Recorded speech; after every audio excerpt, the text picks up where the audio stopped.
Thanks for all the work that the Potash Council has done, and we've been able to work together very closely and carefully.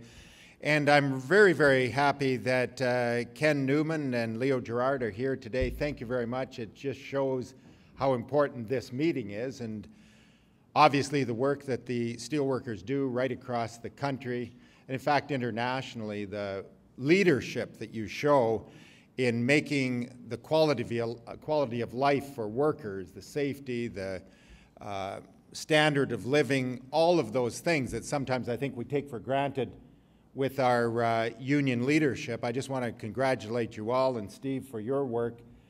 Thank you all for being here. And I just want to say as well to my good friend Andy Iwanchuk, who's our labor critic. Andy is one hell of a guy and does a lot of work for the labor movement in this province, and I just wanted to say that publicly, Andy.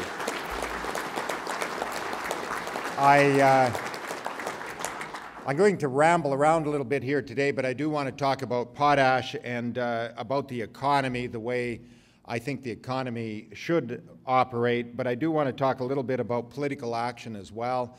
And so let me just start by saying that today is a day of celebration, and I know after the announcement by the Investment Review Committee, don't let anyone tell you that the committee made the decision on turning down BHP's hostile bid. It wasn't Tony Clement, it was Stephen Harper. And Stephen Harper, because he feared for the 13 seats that he thought he might lose here in Saskatchewan, that is why we had the deal shut down, and that's why your pressure meant everything. We really need to think about the role of the union movement in our province, and I've talked a great deal about this government we have today. One of the pleasures in the last 2 weeks was watching the conversion of Harper and Wall from extreme right-wing free enterprise globalization to social democrats. Now, don't believe that's what they really believe, but they are doing it for political reasons. But the fact of the matter is we have a government here in the province of Saskatchewan who has said, and Brad Wall himself, who has indicated and told the public and the working people in this province that if elected and when elected, he would go to war with working people in this province. Now, sadly, of all the hundreds of promises that he made while running for Premier, it's one of the few promises he has kept. You know, Bill 43, Bill 5, Bill 6, Bill 80, all of them terribly draconian when it comes to working people in this province. Now, I keep telling my friends in labor and union movement, working people across the province, if we think that you've seen the end of bad labor law, just reward Brad Wall with another election next year at this time, because you haven't seen anything yet. Believe me, this is a right-wing individual. I'm not saying he's a bad guy, he's just really badly misguided when it comes to building a modern economy. Some people say, oh yeah, he's a good guy, I'd like to go for a beer with him. Well, maybe go for a beer with him if you had any money left in your pocket after they get done ripping apart union contracts and labor policy. In terms of potash, I want to talk just for a few moments about potash because it is so timely. I'm sure many people were celebrating last night. I think our friends with the council here were celebrating when word came out that BHP had been turned down, their hostile bid had been turned down. Now, we shouldn't assume that hostile bids have gone away because it's pretty clear that the Potash Corporation is seen to be in play. And many people are, it's unclear whether the Potash Corporation executive are really that opposed to the company being sold or not.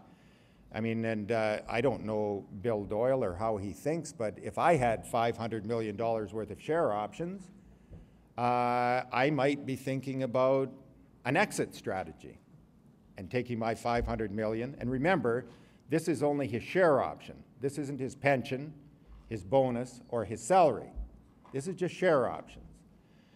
So, friends, we have to understand that there's a big motive for certain executives in the Potash Corporation to have a sale. That's how it works. Although, if they can drive the price even higher and stay a couple of years, the other thing you have to remember about share options is that you get new grants of share options every year.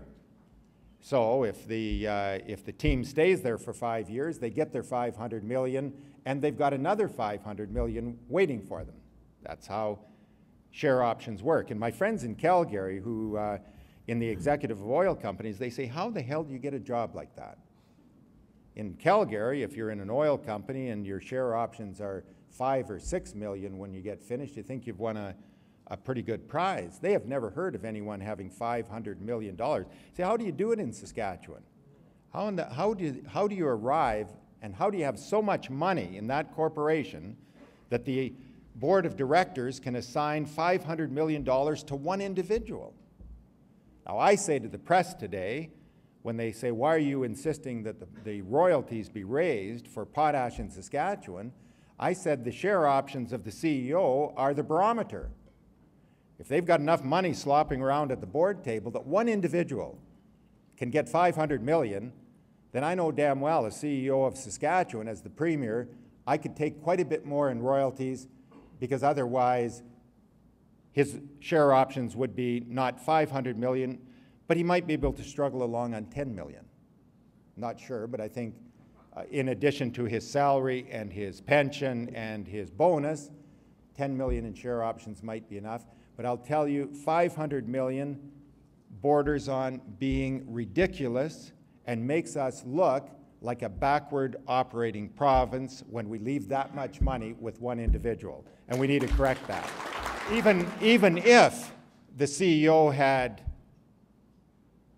found the potash, let's say he'd gone out and found this in a cow pasture somewhere, 1,000-year supply of potash, and then had drilled down and started mining it and built the company, maybe he would deserve a great deal of share options. But when it's a company that you take over that we used to own, the province, that we sold, not we, Brad Wall and Grant Dwain sold, and sold is not the right word, because we sold it for $630 million and forgave a debt of $662 million.